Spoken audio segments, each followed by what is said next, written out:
Shalom, shalom. This video is about the prophet portion for Parashat Tasriah met Zorah. Double portion this week, but one prophet portion is from Isaiah 66, the last chapter of Isaiah, the whole chapter, verses 1 to 24. And this prophet portion have two parts. Firstly, that Adonai must be served in the way that he prescribed, and then secondly, the rebirth of the nation of Israel and the final battle. Good day. My name is Barney de Klerk. I'm not a Bible teacher. I'm a student of God's Word. I love sharing with you what I'm learning from the weekly scripture portions. So first up, Isaiah addressed the issue of purity versus defilement in this last chapter of his prophetic book. And in this, the link to the Torah portion, Tasriah, is explained. Heaven is Adonai's throne and the earth is his footstool that he created. How can earthly temples then contain him or to provide rest for him? But here below in the dirt, Adonai will look lovingly about the person who humbles himself with a contrite spirit before him and who trembles at his word. This means that Adonai loves the man and woman who serves him in the way that he prescribed.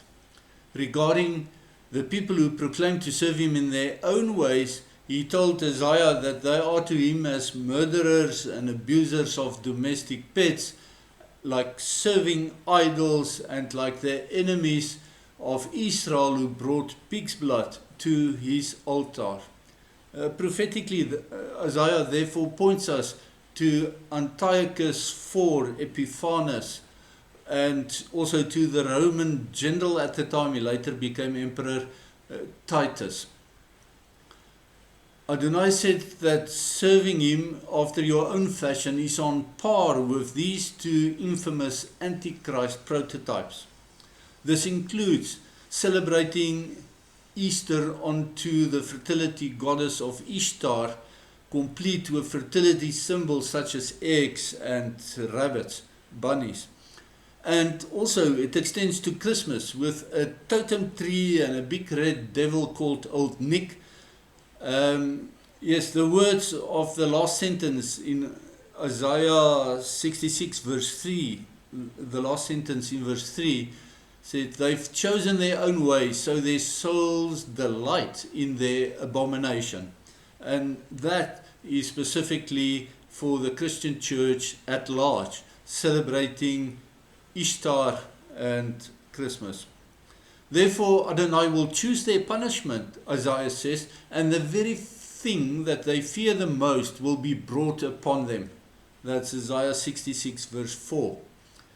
We have to know this. If this applied to Israel in Isaiah's time, and it did, then it applies equally to the Christian church who proclaim to follow Yeshua, the King of the Jews, the Jewish Messiah, and the God of Israel. For congregations or churches who object that they do not follow anything Jewish, like the Roman Catholics, the caution that you cannot serve God in your own manner applies. It stands to reason that anyone who makes alternative ways to worship Adonai place himself in the place of God and attempt to demote Adonai to be his servant. And that will not do. The master makes the rules and the servant worshipper's role is to follow those rules. In the second part of this prophet's portion, it links us to Leviticus 12 in Parashat Tasriah, as I said in the opening remarks. In Leviticus 12, we have the rules for purification of the mother after childbirth. And here in Isaiah 66, verse 7 to 9 and onwards, we read about the rebirth of the nation of Israel.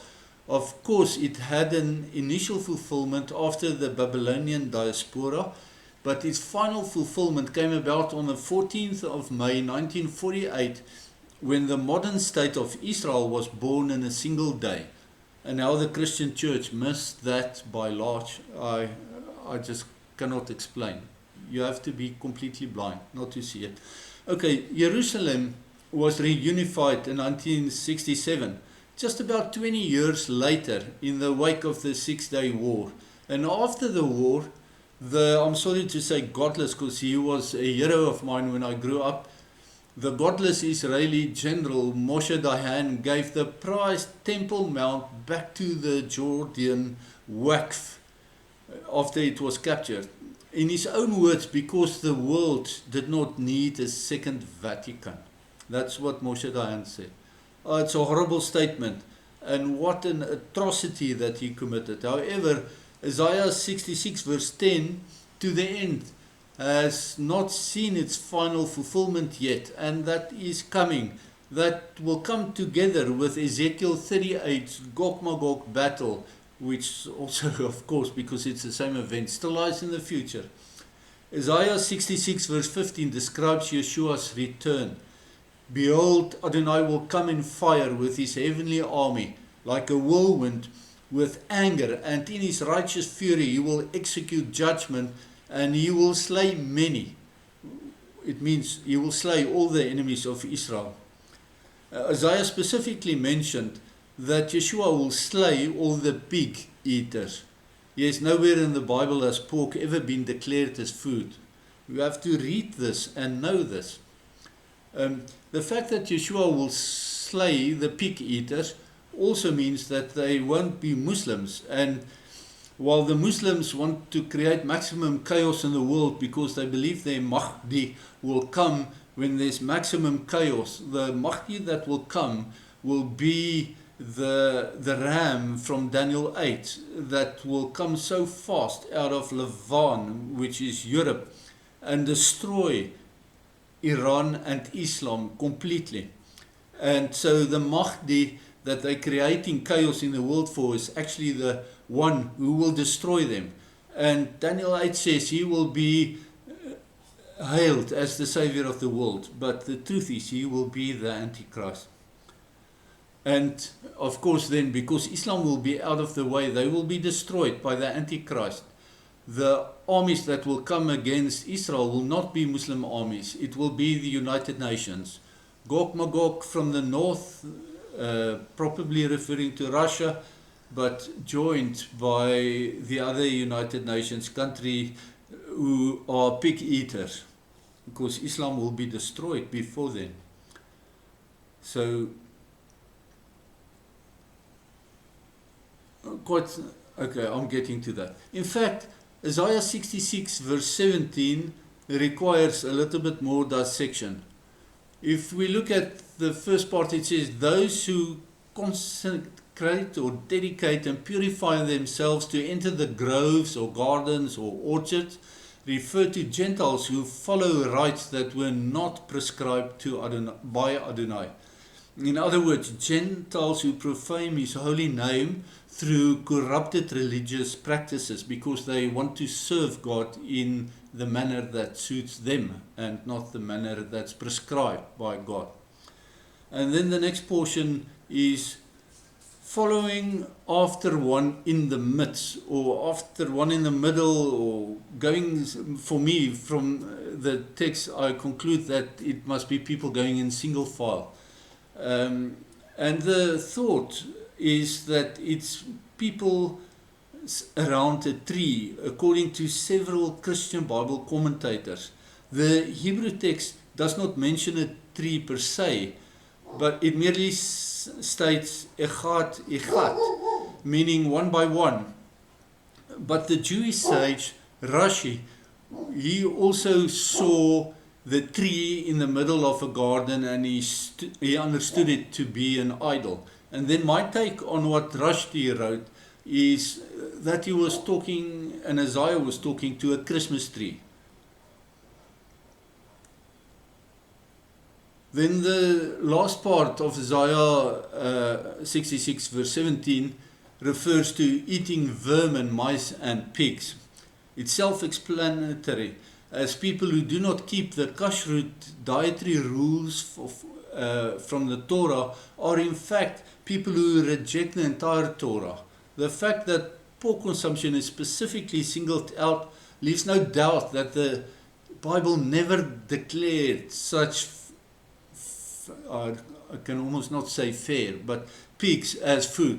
Pigs have never been food, and people who read Peter's vision to mean that you can slaughter and eat pigs, they have no clue. They should go back and read the text. It's about people, it's not about food.